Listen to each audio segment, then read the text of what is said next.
हाँ जी, नमस्कार सबको, राधे राधे। ऑनलाइन क्लास में एक बार फिर आपका स्वागत। आज हम कक्षा 10 विषय गणित, इसमें हम वृत्त की परिधि और क्षेत्रफल अध्याय 15, जिसमें उदाहरण नंबर 12 आकृति में छायांकित डिजाइन का क्षेत्रफल ज्ञात करो जो त्रिज्या 8 सेंटीमीटर वाले दो वृत्तों के चतुर्थांश के बीच का उभयनिष्ठ भाग है। ये आकृति है। इस आकृति में छायांकित डिजाइन है। ये इस डिजाइन का हमको क्षेत्रफल ज्ञात करना है। ठीक है, इसमें आपको भुजा दी हुई है 8 सेंटीमीटर, त्रिज्या बराबर कितनी दे रखी है 8 सेंटीमीटर। ठीक है, अब आपको इस छायांकित डिजाइन का क्षेत्रफल ज्ञात करना। तो इस छायांकित डिजाइन का क्षेत्रफल ज्ञात करने के लिए हम सबसे पहले आप देखो, ये आपके सामने त्रिज्या खंड नजर आ रहा है। ठीक है, दो तो त्रिज्या हो गई और ये इसका चाप हो गया। ठीक है, तो दो त्रिज्या और चाप से घिरा हुआ क्षेत्र क्या कहलाता है? त्रिज्या खंड कहलाता है। ठीक है, अब आपको क्या करना, सबसे पहले ए बी एंड डी त्रिज्या खंड का क्षेत्रफल ज्ञात करना। सबसे पहली शर्त के अनुसार हम क्या करेंगे, इस त्रिज्या खंड का क्षेत्रफल ज्ञात करेंगे। और इस त्रिज्या खंड में से हम क्या करते हैं, सबसे पहले इस समकोण त्रिभुज को हटा देते हैं। समकोण त्रिभुज देखो, ये समकोण त्रिभुज यानी ए बी डी, ये समकोण त्रिभुज है।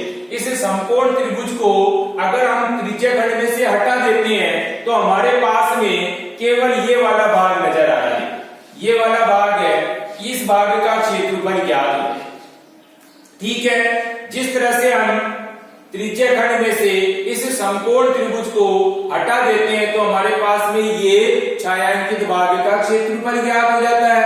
उसी प्रकार से हम इसको जब वापस इस रूप में देखते हैं, ये भी त्रिज्या खंड है, इस त्रिज्या खंड में से वापस इस समकोण त्रिभुज को हटा लेते हैं तो इधर का छायांकित भाग ज्ञात हो जाता है। ठीक है, फिर हम क्या करते हैं, दोनों यानी दोनों का भाग एक जैसे ही, छायांकित भाग का क्षेत्रफल जो इसका आएगा वो इसका ही आएगा। ठीक है, लेकिन हमारे को टोटल कुल छायांकित भाग का क्षेत्रफल, तो हम क्या करेंगे, दोनों छायांकित भाग के क्षेत्रफल का योग करेंगे। ठीक है, तो हम क्या करते हैं, सबसे पहले त्रिज्या खंड ए बी एंड डी का क्षेत्रफल ज्ञात करते हैं। तो त्रिज्या खंड का क्षेत्रफल बराबर क्या होता है, पाई आर स्क्वायर थीटा बटे 360 डिग्री। ये सूत्र हमारे को ध्यान नहीं है।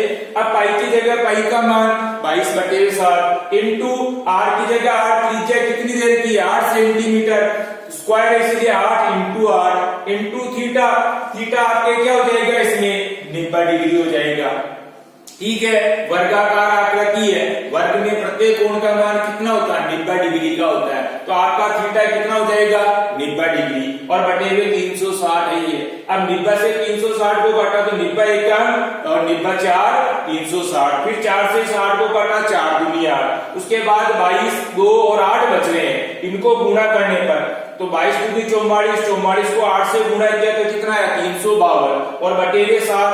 ठीक है, अब 7 का भाग हम 352 में देते हैं तो हमारे पास कितना है, क्या 50.285 सेंटीमीटर स्क्वायर।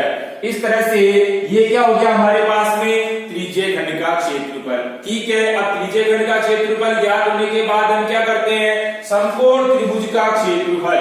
समकोण त्रिभुज, ये आपका समकोण त्रिभुज, तो समकोण त्रिभुज यानी ए बी डी, समकोण त्रिभुज कौन सा है, यानी ए बी डी, ये आपका समकोण त्रिभुज है। तो समकोण त्रिभुज का क्षेत्रफल बराबर 1/2 इंटू आधार इंटू ऊंचाई। 1/2 की जगह 1/2 तो ऐसे लिखना, लेकिन आधार भी 8 सेंटीमीटर और ऊंचाई भी आपके 8 सेंटीमीटर है। तो इंटू लगा के 8 इंटू 8, 2 से काटा 8 को 4 बार, फिर वापस 8 को 4 से गुणा किया तो कितना आ गया, 32 सेंटीमीटर स्क्वायर। ठीक है, दूसरा काम हमारा ये हो गया। पहला काम त्रिज्या खंड का क्षेत्रफल ज्ञात करना, दूसरा समकोण त्रिभुज का क्षेत्रफल ज्ञात करना। अब अपने को क्या करना है, छायांकित भाग का क्षेत्रफल। तो आपका छायांकित भाग कौन सा, ये यानी बी एंड डी का क्षेत्रफल। आपको छायांकित भाग ये वाला पहले ज्ञात करना है।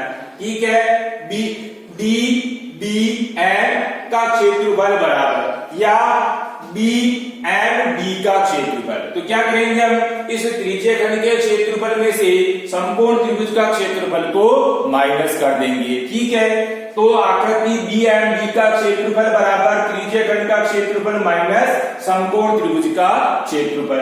अब आपका त्रिज्यीय खंड का क्षेत्रफल कितना आया, 50.285 और माइनस समकोण त्रिभुज का क्षेत्रफल कितना आया, 32।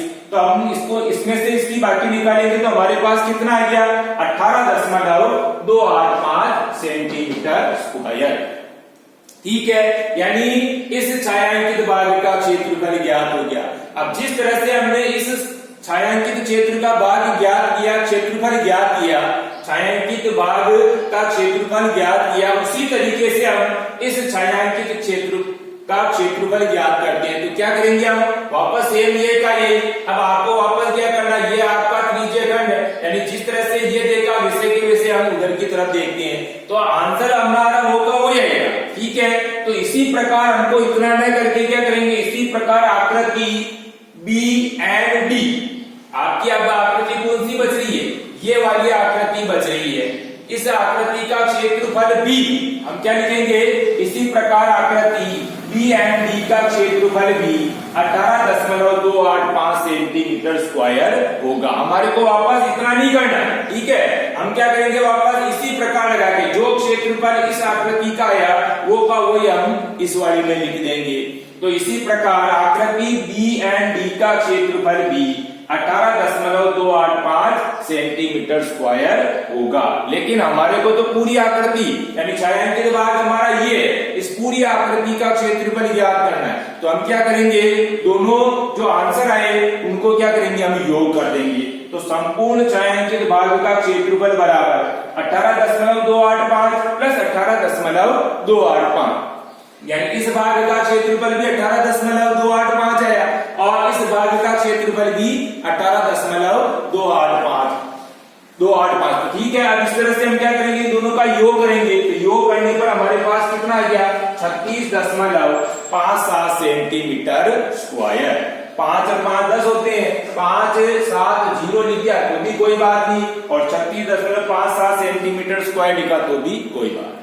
ठीक है, इस तरह से हम छायांकित भाग का क्षेत्रफल ज्ञात किया। ठीक है, यानी त्रिज्यीय खंड के क्षेत्रफल में से हम क्या करेंगे, समकोण त्रिभुज को माइनस कर लेंगे, समकोण त्रिभुज का क्षेत्रफल निकालेंगे। ठीक है, फिर उसके बाद में जो आंसर जैसे त्रिज्यीय खंड का क्षेत्रफल ज्ञात करने पर आया और समकोण त्रिभुज का क्षेत्रफल ज्ञात करने में आया, तो उनमें क्या करेंगे, हम इसमें से इसकी बाकी निकाल देंगे तो हमारे पास छायांकित भाग का क्षेत्रफल ये आ जाएगा। इसी प्रकार इसका निकालेंगे तो हमारे को इतना करना नहीं है, हमारे को सीधा क्या करना है, इसी प्रकार आकृति बी एंड डी का क्षेत्रफल भी 18.285 सेंटीमीटर स्क्वायर होगा। फिर इन दोनों को क्या करेंगे, हम जोड़ देंगे तो संपूर्ण आकृति का क्षेत्रफल निकल जाएगा। ठीक है, इस तरह से हमने उदाहरण नंबर 12 देखा था। अब आपको एचडब्ल्यू में क्या करना, पुनः इसी प्रश्न का दोहरान करना। पहले वीडियो अच्छी तरीके से देखना, वीडियो अच्छी तरह से देखने के बाद ही हम इस प्रश्न का आंसर निकालेंगे या हल करने की कोशिश करेंगे। ठीक है, धन्यवाद, राधे राधे, जय श्री कृष्णा।